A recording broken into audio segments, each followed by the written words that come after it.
Whether reason will prevail depends only partly upon us. We must hope and strive for the best. We must prepare for the worst. So, economic warfare itself is as old as history.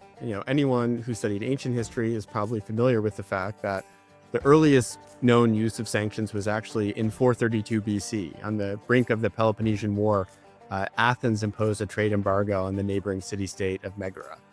In the 19th century, Napoleon famously imposed an embargo on Britain called the Continental System. And even right after World War I, the entire concept of the League of Nations, as conceived by Woodrow Wilson, was effectively to use the threat of devastating sanctions on other countries to deter war. So really, in any phase of history you look at, economic warfare was a thing. But what I try to describe in my book, Chokepoints, is that there's really been a revolution in terms of how economic warfare works in the last 20 years or so. And probably the best way to illustrate this is to go back to the 1990s, right on the brink of this current period that I call the age of economic warfare.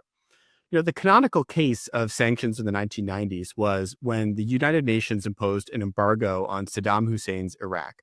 This embargo went into effect in August of 1990, just a few days after Saddam Hussein invaded and annexed Kuwait, and it stayed in place all the way up until 2003, so for 13 years.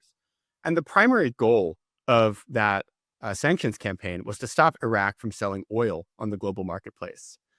The way, though, that the UN actually went about stopping Iraq from selling oil on the global marketplace was through a multinational naval blockade. So for that entire 13-year period, navies from over 20 different countries, commanded by a U.S. admiral, patrolled the Persian Gulf 24/7, inspecting every single tanker that was coming in and out of an Iraqi port.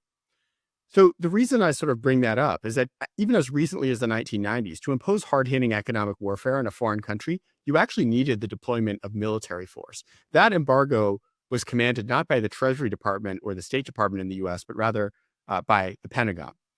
Today, we obviously have a very different scenario where the president of the United States can just sign an executive order in the Oval Office and impose dramatic economic pain on a foreign country. And so maybe the short answer to your question, George, is that sanctions today are different from how they've been in the past because we can weaponize these invisible choke points in the global economy, like the dollar-based financial system, like advanced semiconductors, to deploy really substantial economic pain on foreign countries without putting a single U.S. service member in harm's way. I mean, the way Trump has been using them, specifically in the second term, I think it's quite different from his policy in the first term.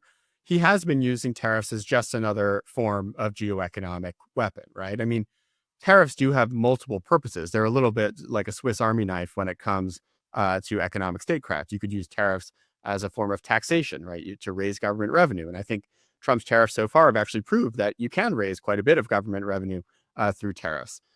Most traditionally, they can be used as a form of protectionism, right, to protect domestic industries that you consider strategic from foreign competition. So setting aside Trump, I think, who's probably the president most associated with tariffs, Joe Biden imposed a 100% tariff on Chinese electric vehicles because he was concerned that if Chinese EVs made by companies like BYD were allowed into the US market at a low tariff, they would wipe out companies like Tesla and GM who make competitive products that are just not as good and not as cheap. And so the idea was we need a domestic auto sector. Let's put tariffs on these Chinese vehicles. Trump has been using tariffs for those purposes, but I think primarily in the second term, he has been using them in the same way that other presidents have used sanctions, really to try to persuade foreign governments to do things that they otherwise wouldn't want to do. So examples here, since August, India has been under a 50% U.S. tariff, ostensibly because India is buying Russian oil. That's been sort of used as a cudgel to try to persuade the Indian government to stop buying Russian oil.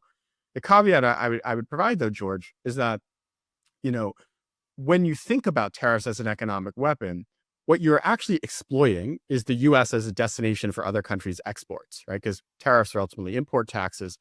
The U.S. is the world's biggest importer, so it's a valuable market for other countries to sell into. But we're only representative of 13% of global imports, which is actually quite small relative to our overall economic weight. The U.S. is 25% of global GDP. And then when you talk about real choke points like the dollar is involved in 90% of foreign exchange transactions. NVIDIA is making 85, 90% of all of the high-end AI chips in the world. They're designing them. China, which we've all viscerally got to know in recent months, refines 90% of the rare earth elements in the world. So if you compare those, what I would consider real choke points in the global economy, with the US as a destination for other countries' exports, tariffs just aren't really weaponizing one of our economic strengths. And so I worry that when tariffs are used like an economic weapon, they're not going to prove as successful as financial sanctions or technology-related export controls.